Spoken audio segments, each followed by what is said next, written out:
근대와 탈근대 담론의 현재들입니다. 두 가지입니다.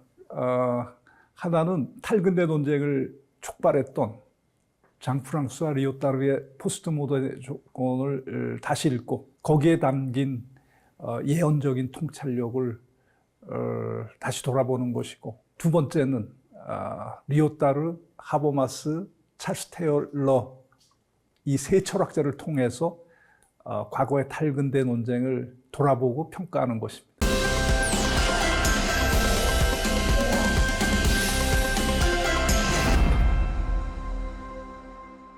안녕하세요. 서울대학교 철학과 김상환입니다.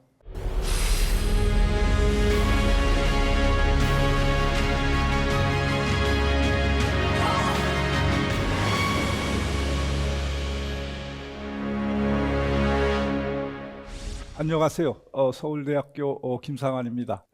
우리에게 주어진 과제는 근대와 탈근대 담론들의 현재입니다.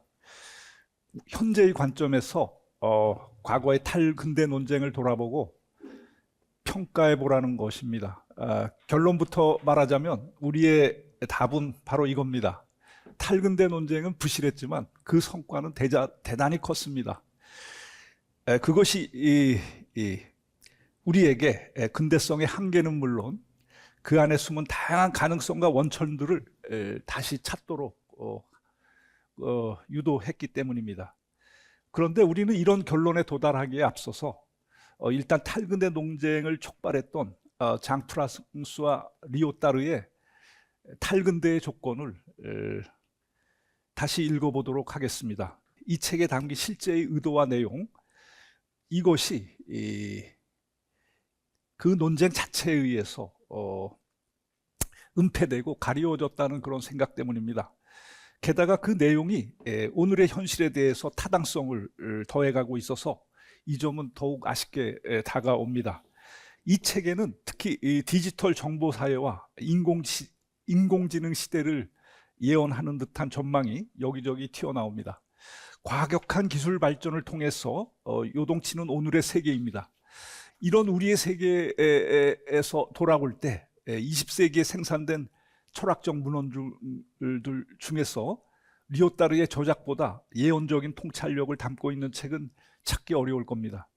이 점에서 리오타르의 책은 탈근대 논쟁과 무관하게 그 자체로 중요한 의미를 지닙니다. 이 책은 탈근대 사회에서 거대 서사의 후퇴를 말하되 서사의 기한을 강조하기 위해 말합니다. 거대 서사가 남긴 빈자리를 채우기에 몰려오는 다른 유형의 서사가 있다는 것이고, 그래서 그 새로운 서사의 본성이 무엇인지 따져보자는 겁니다.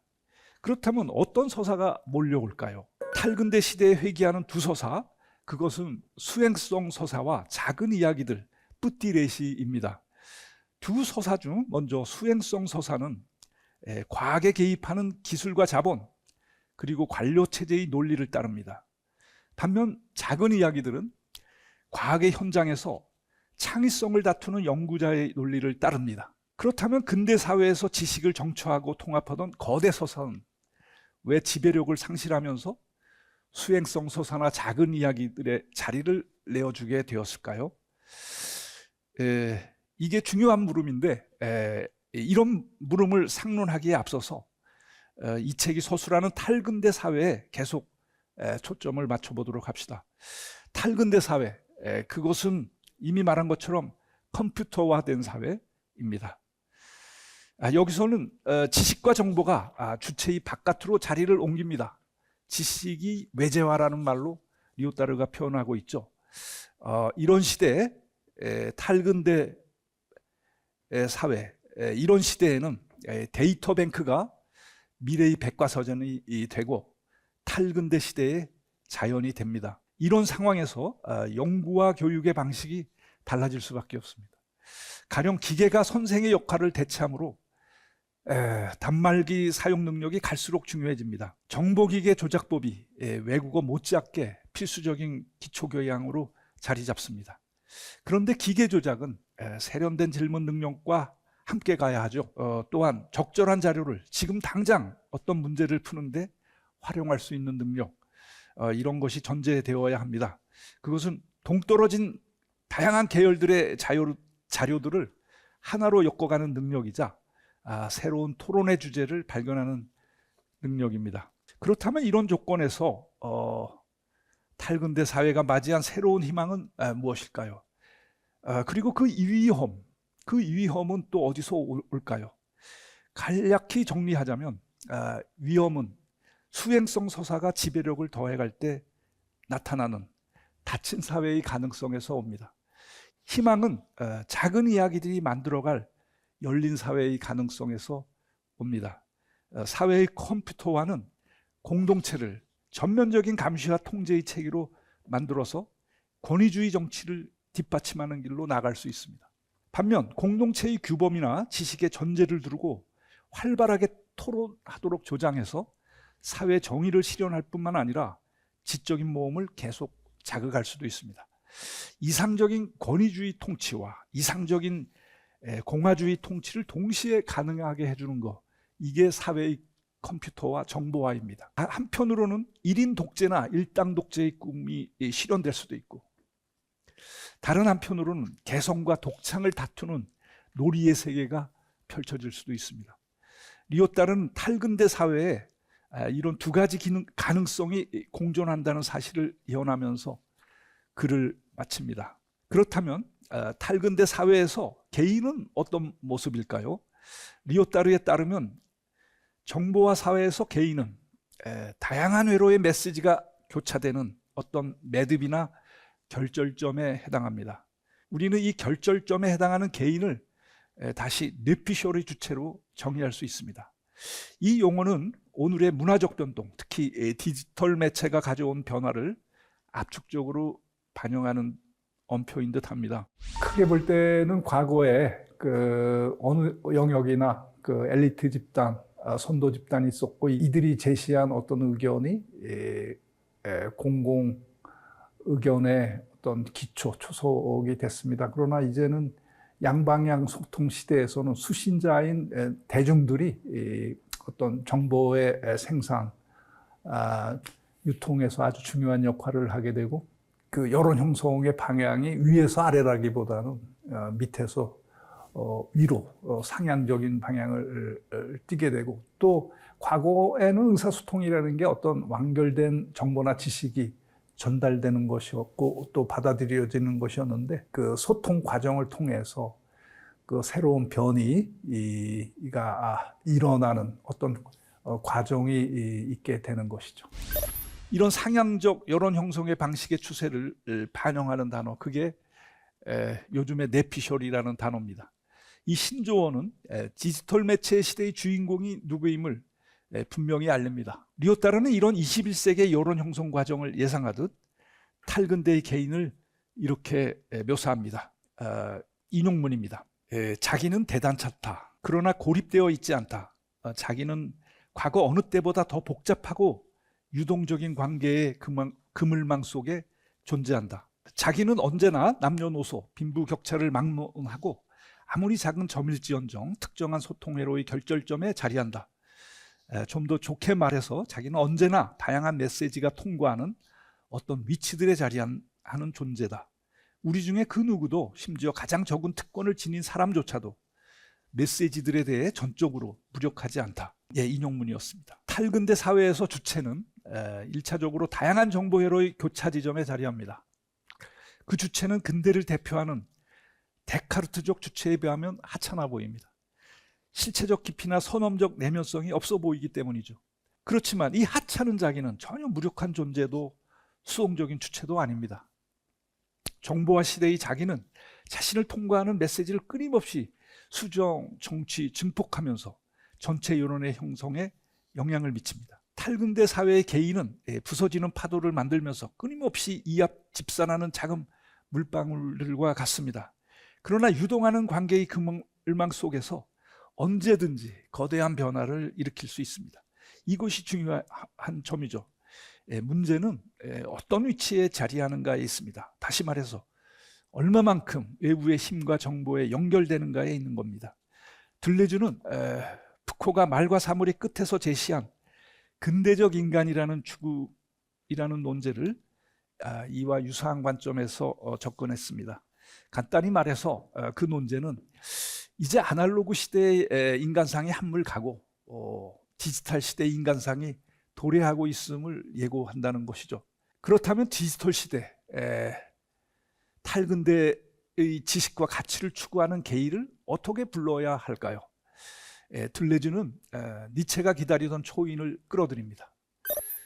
디지털 시대의 환경과 조건 속에서 탈근대 지식과 가치를 추구하는 창의적인 인간을 초인, 유보맨시라 부르자는 겁니다.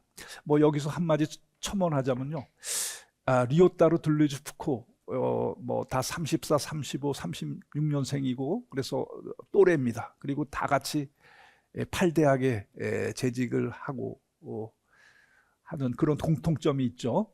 그래서 이 세 사람의 세 철학자의 저작을 읽다 보면 뭔가 서로 참조하고 보조를 맞춰간다는 그런 생각이 있습니다. 그래서 둘레즈를 통해서 푸코를 이해할 수 있고 또 푸코를 통해서 리오타르를 통해서 또 푸코를 이해할 수 있는 이런 길이 다양한 채널이 있습니다.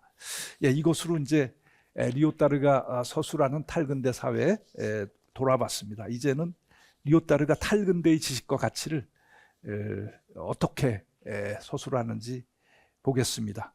그렇다면 탈근대 지식이 담고 있어야 할 가치, 그 가치는 무엇일까요? 둘레즈는 그것을 독특성 혹은 특이성, 싱귤레러티라고 했습니다. 이것은 탈근대 시대의 보편성을 개념화하는 단위입니다. 독특성, 싱귤레러티, 이것은 원래 규칙성과 반대되는 말입니다. 반면 특이성, 또 리마커블인데 이 특이성은 평범성, 오디네리한 것과 구분됩니다. 그러니까 우리가 보통 뭐 싱귤레러티를 특이성이라고 번역하는데 이건 발음상의 이유인 것 같아요. 그러니까 뭐 싱귤러 포인트, 이거를 이제 뭐 원래대로 하면 독특한 점, 이제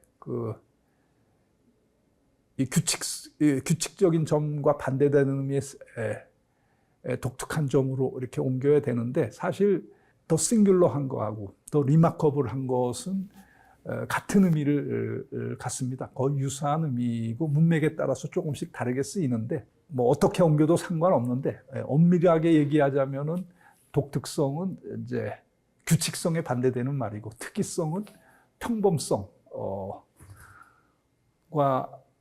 구별되는 말입니다.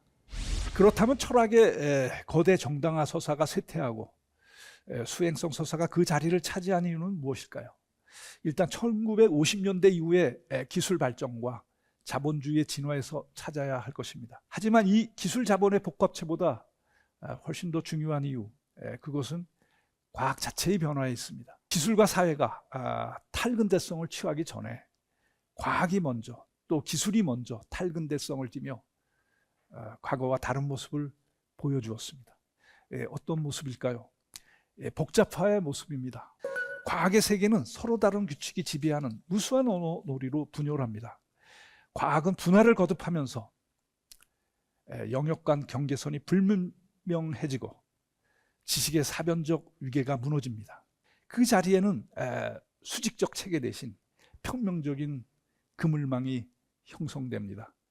과학적 연구는 다른 집단에서 알아듣기 어려운 전문가 집단의 내적 토론과 경쟁으로 진행합니다.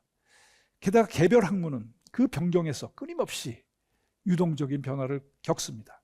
이런 분열의 추세 앞에서 다양한 과학의 언어를 하나로 통합하고 정초한다는 시도는 호랑이 담배 먹던 시절의 이야기가 되어버렸습니다. 보편 정신이 거주하던 대학, 그 대학은 이런 분열의 상황을 더 이상 통제할 수 없습니다. 오래된 학과 체계는 여러 형태의 연구소나 재단들로 분할됩니다. 지식의 세계는 서로 다른 규칙과 목적을 따르는 다양한 영역으로 쪼개집니다. 상이한 언어놀이가 합종 연행하는 장으로 바뀌는 것이죠. 이런 학문 분열과 복잡화는 과학이 사용하는 언어의 차원에서 시작합니다. 게다가 학문의 경계는 계속 세분될 뿐만 아니라 기존의 경계 사이에는 매년 수없이 많은 융합 학문이 생겨났다 사라집니다. 이것은 백과사전적인 체계를 구현하던 대학의 변화를 초래합니다. 학과보다는 연구소가 중심이 되고 연구소는 외부 기업이나 전문가 집단과 함께 산업 클러스터의 한 부분이 됩니다. 그럴수록 내세우는 슬로건은 융합연구입니다. 하지만 융합연구는 기존 대학의 봉건적 구조에 대한 대항으로, 심지어 대학의 정체성 자체에 대한 도전으로 받아들여집니다. 리오따르의 문장을 인용해 보겠습니다. 훔볼트 대학 모델에서 개별과학은 사변이라는 왕관을 쓰고 있는 하나의 체계 속에서 제 위치를 차지한다. 하나의 과학이 다른 과학을 잠식하게 되면 체계에 혼란과 소음만 생길 뿐이다. 공동 작업은 사변의 수준에서만, 즉 철학자들의 머릿속에서만 생겨난다. 그러므로 융합 연구의 걸림돌은 단순히 C.P. 스노가 지적한 두 문화의 차이에서만 오는 것이 아닙니다. 저항 궁극적으로 근대의 지식 개념과 그것을 구현하는 대학의 이념 자체에서 옵니다. 학제 연구나 융합 연구는 기존의 대학 이념 자체에 대한 도전이나 다름없습니다.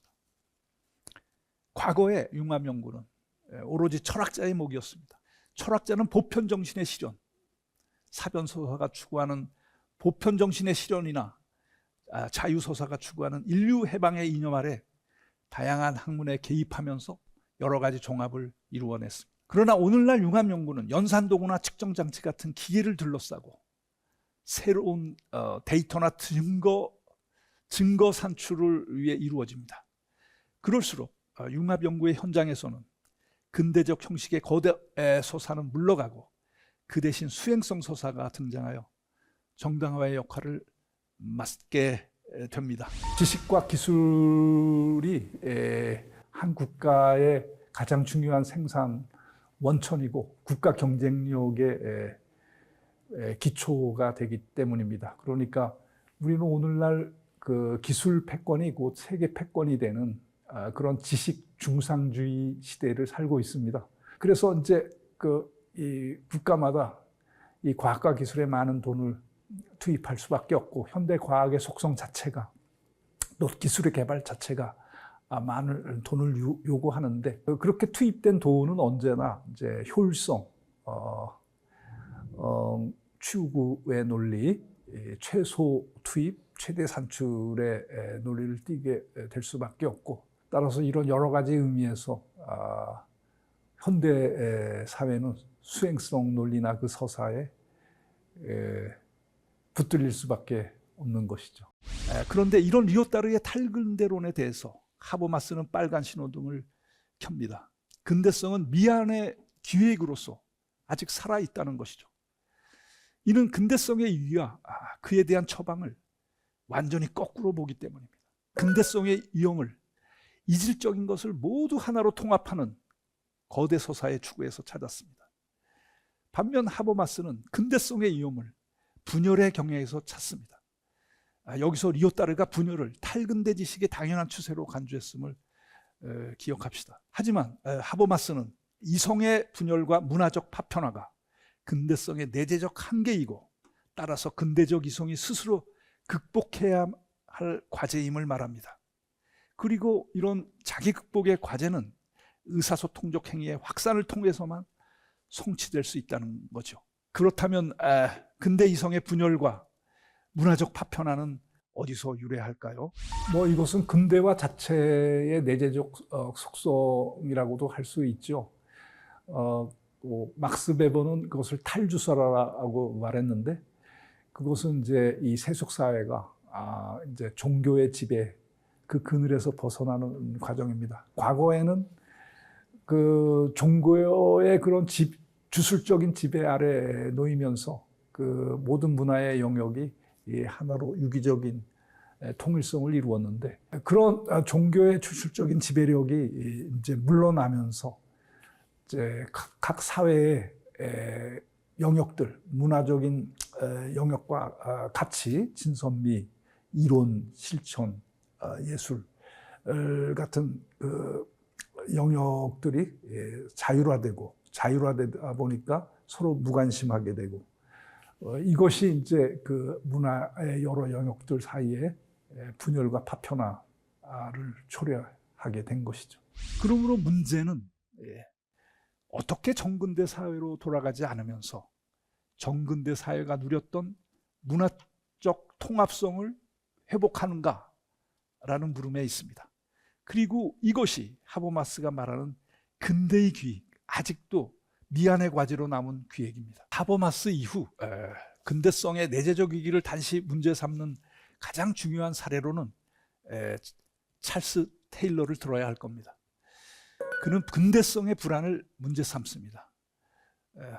The Malaise of Modernity, 이게 그의 책의 제목이죠. 근대 사회는 일견 진보하고 발전하는 듯 보이지만 그 이면에는 모종의 불안이 자라나고 있다는 겁니다.